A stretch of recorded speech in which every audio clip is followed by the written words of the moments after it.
दोस्तों आप सभी का स्वागत है करंट अफेयर्स फंडा के यूट्यूब चैनल पर। मेरा नाम है विकास। एक क्यूरी बहुत सारे लोगों की रहती है कि सर पहले अटेम्प्ट में कैसे बैंकिंग का एग्जामिनेशन क्वालिफाई किया जाए। देखो गाइज, मैं आपको यहाँ पर प्रैक्टिकल अप्रोच बताना चाहूँगा। बहुत सारे लोग आपको इधर उधर की बातें बताएंगे, लेकिन क्या एक्चुअल में होना चाहिए जिससे आपका पेपर क्वालिफाई हो जाएगा। तो देखो, मैं आपको एक चीज़ यहाँ पर कहना चाहूँगा कि जो सबसे ज़रूरी चीज़ है ना, वो ये होती है कि जो आपका सिलेबस होता है ना, उससे आपको फैमिलियर यहाँ पर होना। तो जो एग्ज़ाम पैटर्न है, पहली चीज़, एक आपका हो गया एग्ज़ाम पैटर्न और एक आपका हो गया सिलेबस। तो अगर आप इन दोनों चीज़ों से काफ़ी ज़्यादा फैमिलियर रहते हैं तो आपके लिए ये पता चल पाता है कि हमें पढ़ना क्या है और कितना पढ़ना है, कौन कौन से टॉपिक्स को हमें यहाँ पर कवर करना है। तो हमेशा जो सबसे पहली इम्पॉर्टेंट कड़ी होती है आपके एग्जामिनेशंस को क्वालिफाई करने के लिए, क्रैक करने के लिए, वो है एग्ज़ाम पैटर्न को आइडेंटिफाई करना, अपने सिलेबस को यहाँ पर समझना कि कौन कौन से टॉपिक्स हैं। उसके बाद हम एग्जीक्यूशन स्टेज पर जाते हैं। और जो दूसरा ज़रूरी चीज़ है वो है कि अपने टफ़ रूटीन को किस तरीके से आपकी सेटिंग करनी है आपको उसकी। तो ज़रूरत पड़ेगी हमें एक टाइम टेबल की, जो आपको खुद से बनाना है। ऐसा नहीं कि आपको कोई दूसरा बंदा बनाकर दे दे रहा है और आप उस टाइम टेबल पर स्टक हो और फिर आप आगे चीज़ें लेकर जा रहे हो। मैं ये चीज़ यहाँ पर कहूँगा कि आप अपना टाइम टेबल खुद बनाएं। आपका जो टाइम टेबल है वो सेल्फ मेड होना चाहिए। किसी का कॉपी पेस्ट कर लोगे तो आप उसको अप्लाई नहीं कर पाओगे, क्योंकि वो अपने हिसाब से सारी चीज़ों की सेटिंग करता है। ओके, कि आप कितने घंटे टाइम निकाल पा रहे हो, कौन से टॉपिक को आप कितने तरीके से पढ़ सकते हो। देखो, ये तो चीज़ मैं आपको बता दूं कि जब कभी भी हम चीज़ें स्टार्ट करेंगे तो आप इजी टू मॉडरेट आप रखना, ठीक है। ऐसा मत करना कि पहली बार में एक हाई फाई चीज़ पढ़ना स्टार्ट कर दो और आपका मोरल डाउन हो जाए और आप वहाँ पर अपनी प्रिपरेशन को बीच में ही छोड़ दो। ये गलती कभी भी हमें यहाँ पर नहीं करनी है। हमें बैलेंस स्टडी करनी, हर चीज़ जो है तरीके से पढ़ना है। ओके, इसके बाद जो तीसरी ज़रूरी चीज़ आती है वो है कि कौन से सोर्सेस को आप लोग फॉलो कर रहे हैं, ठीक है। बहुत सारे लोग होंगे जो ऑफलाइन बुक्स ले लेंगे और उनसे अपनी स्टडी करेंगे। कुछ लोग हैं, कुछ ऑनलाइन पोर्टल हैं, उनको ऑप्ट कर लेंगे, वहाँ से अपनी स्टडी करेंगे। दोनों ही चीज़ें बहुत अच्छी हैं, लेकिन जो बाद वाली चीज़ है ऑनलाइन, ये 100% इम्पॉर्टेंट है, 100% कंपलसरी है। अगर आप स्टार्टिंग में चीज़ें सीख रहे हो और आपके पास जो है ऐसा लग रहा है कि यार मैं किसी बुक से पढ़ लूँ, तो मार्केट में बहुत स्टैंडर्ड्स बुक भी अवेलेबल हैं। आप कोई भी क्वांट वगैरह की बुक उठाकर आप उससे कंप्लीट क्वांट कर सकते हो, या फिर कंप्लीट जो रीजनिंग है आप उससे भी ख़त्म कर सकते हो। उसके बाद फिर जो ऑनलाइन कंटेंट है उसको पढ़ लो, जैसे आपका टेस्ट सीरीज़ हो गया। या फिर कुछ ऐसे कैंडिडेट्स होंगे जिनको बुक से नहीं पढ़ने का मन करता होगा, वो वीडियोस देखना ही चाहते होंगे, तो आप इंटरनेट पर जाओ और बहुत सारे वीडियोस अवेलेबल हैं। जो टॉपिक आपको पढ़ना है उसका वीडियो सर्च करो, आप उसको ख़त्म कर लो, फिर उसके प्रैक्टिस क्वेश्चंस लगाओ। इस तरीके से हमें अपने सोर्सेज को ऑप्ट करना है, ठीक है। बाकी ये ज़रूर कहूँगा कि जो करंट अफेयर्स है वो गाइस, अगर आप करंट अफेयर्स फंडा का फॉलो कर रहे होंगे तो आपको खुद पता होगा कि क्वालिटी कैसी है। 100% exam oriented, completely up to dated और डिटेल्ड एनालिसिस, ठीक है। ये सारी चीज़ें हम आपको करंट अफेयर्स में प्रोवाइड कराते हैं। अभी ये ऑफर आई थिंक चल रहा है, केवल आपको 299 में ये मिल जाएगा, ठीक है। तो आप इसको स्किप मत करना और आप अल्टीमेटली कोशिश करना कि आप इसकी जो पीडीएफ हैं इनको आप पढ़ना स्टार्ट करें। पीडीएफ को डाउनलोड भी कर सकते हो, व्यू भी कर सकते हो।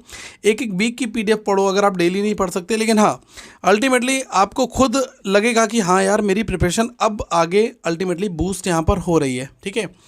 इसके बाद गाइस जो चौथा पॉइंट है, फोर्थ पॉइंट, ठीक है। फोर्थ पॉइंट में यहाँ पर कहना चाहूँगा बहुत सारे लोग नहीं करते हैं, वो है कि आपको आइडेंटिफाई करना है अपना वीक एरिया और स्ट्रॉन्ग एरिया। ऐसा मैं क्यों कह रहा हूँ, क्योंकि कई बार क्या होता है ना कि हम लोग जब मैथ्स पढ़ते हैं क्वांट सेक्शन, तो आप उसमें नंबर सीरीज़ ही पूरे दिन पढ़ते रहते हो, या फिर आप देखोगे क्वाड्रेटिक ही पढ़ते रहते हो। आपका अरिथमेटिक का आपको टाइम ही नहीं मिल पाता कि यार मुझे अरिथमेटिक क्वेश्चंस जो हैं वो बनाने हैं, कब बनाने हैं क्वांट में, ठीक है। मैं क्वांट की बात कर रहा हूँ। तो मैं ये बताना चाह रहा हूँ कि जो आपका स्ट्रॉन्ग एरिया है ना, उस पर आप करो, थोड़ा थोड़ा मेहनत करो, लेकिन जो आपका वीक सेक्शन है उसको आप 3-3 4-4 घंटे डेली दो, तो ये भी थोड़ा सा अच्छा हो जाएगा, ठीक है। तो हमें पहले आइडेंटिफाई करना होगा कि मेरा जो वीक एरिया है वो कौन सा है, और उस पर ज़्यादा फोकस करना होगा रेदर देन जो आपका स्ट्रॉन्ग सेक्शन है उस पर। तो है ही यार, वो तो आप कर ही लोगे, एग्ज़ाम में छोड़ोगे नहीं, आप उस मार्क्स से बीट करोगे अपने कंप्यूटर के सामने, क्योंकि जो आपका वीक एरिया है ना वहाँ पर आप वीक जो है होगे तो आप आगे अपनी गाड़ी नहीं ले जा पाओगे, ठीक है। तो यही मेरा कहने का मतलब है कि चीज़ें सीखनी है और एक एक नंबर बहुत इंपॉर्टेंट है, ठीक है। कई लोग कहेंगे कि यार मैं एग्ज़ाम में ना डीआई नहीं करूँगा, डीआई छोड़कर आ जाऊँगा। कोई दूसरा कहेगा यार मैं अरिथमेटिक छोड़कर आ जाऊँगा। गाइस आज के समय में एग्जामिनेशन इन दो चीज़ों के बगैर सॉल्व नहीं हो सकता, ठीक है। अगर आप इनको क्वालिफाई करना है तो आपको अलग तरीके से अपनी चीज़ों को ले जाना पड़ेगा, ठीक है। अब गाइस जैसे कि अगर कोई एग्ज़ाम आ गया, ओके, तो आपको अपनी स्ट्रेटजी जो है उसके हिसाब से सेटिंग कर लेनी है, क्योंकि कई बार क्या होता है ना कि हम पुराने ट्रेडिशनल पैटर्न पर ही पढ़ते जाते हैं और एग्ज़ाम की डेट पास आ जाती है, फिर हमें ये लगता है कि यार हमारा सिलेबस नहीं हो पाया। अब आप ये देखो ना कि आपके पास 3 मंथ का टाइम बचा हुआ है और आप टारगेट करो किसी एग्ज़ाम को, तो आप 3 मंथ का अपना ऐसा सिलेबस बना लो ना कि जिसमें आप अपनी A to Z चीज़ें कवर कर पाओ, ठीक है। तो यही एक स्मार्ट अप्रोच होनी चाहिए एस्पिरेंट के अंदर, जिससे कि वो अपनी इन चीज़ों को बेहतर कर पाए। आपको क्या करना है, अपनी चीज़ें बेहतर करनी है, लगातार ग्रेजुअली इंक्रीज़ करना है अपनी परफॉर्मेंस को धीरे धीरे करके, ठीक है। क्योंकि अगर आप सोचोगे कि मुझे 2 दिन या 1 हफ्ते में ही सारे कंसेप्ट समझ में आ जाए या ये हो जाए, ये सब्जेक्ट समझ में आ जाए, ऐसा पॉसिबल नहीं है, ठीक है। अल्टीमेटली ज़्यादा से ज़्यादा कोशिश करनी है प्रैक्टिस पर, तभी वहाँ पर कुछ काम हो पाएगा, ठीक है।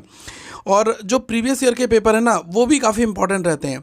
आप प्रीवियस ईयर के पेपर जो हैं इनको ज़रूर गूगल पर सर्च करना, जिस एग्ज़ाम की तैयारी कर रहे हो उसके प्रीवियस ईयर के पेपर दो, आप रियल टाइम मॉक टेस्ट बनाओ, तो आपको खुद पता चलेगा कि हाँ अब मेरी गाड़ी पटरी पर आ रही है और मुझे खुद अच्छा लग रहा है, ठीक है। क्योंकि मॉक टेस्ट जो है वो एक रियल टाइम एनालिसिस है। आपको अपनी परफॉर्मेंस अगर चेक करनी है कि मुझे कितना आ गया, कितने कंसेप्ट आ गया, तो उसके लिए आपके पास जो है मॉक टेस्ट है, ठीक है।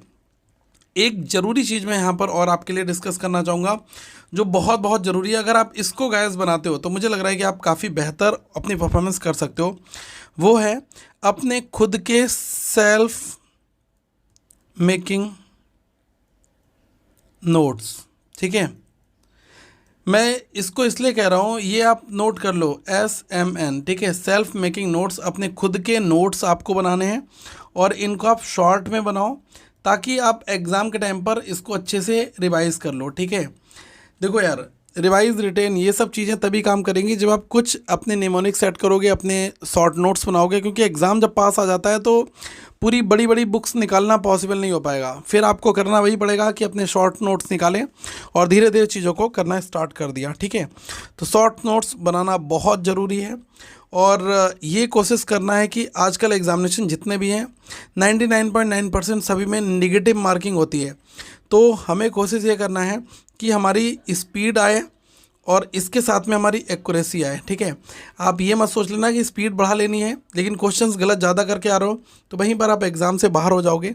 आप अगर इन टिप्स के साथ में आगे आप अपने आप को लेकर जाते हो तो मुझे ये 100% विश्वास है कि आप एग्ज़ाम को क्वालिफाई कर लोगे। हमें जो गैस वर्क है इसको अवॉइड करना है, एक्यूरेसी के साथ पेपर सॉल्व करना है। स्पीड ऑब्वियसली आएगी धीरे धीरे टाइम के हिसाब से, जैसे जैसे समय कटेगा वैसे वैसे आपकी स्पीड भी आएगी, ठीक है। तो जो अल्टीमेटली पूरी चीज़ है उसमें आपने देखा कि जो टाइम मैनेजमेंट है ना वो बहुत इंपॉर्टेंट है कि आपको टाइम कैसे कैसे अपना मैनेज करना है, प्लस अपने शॉर्ट नोट्स बनाने हैं, स्पीड एक्यूरेसी पर ध्यान देना है, मॉक टेस्ट देना है।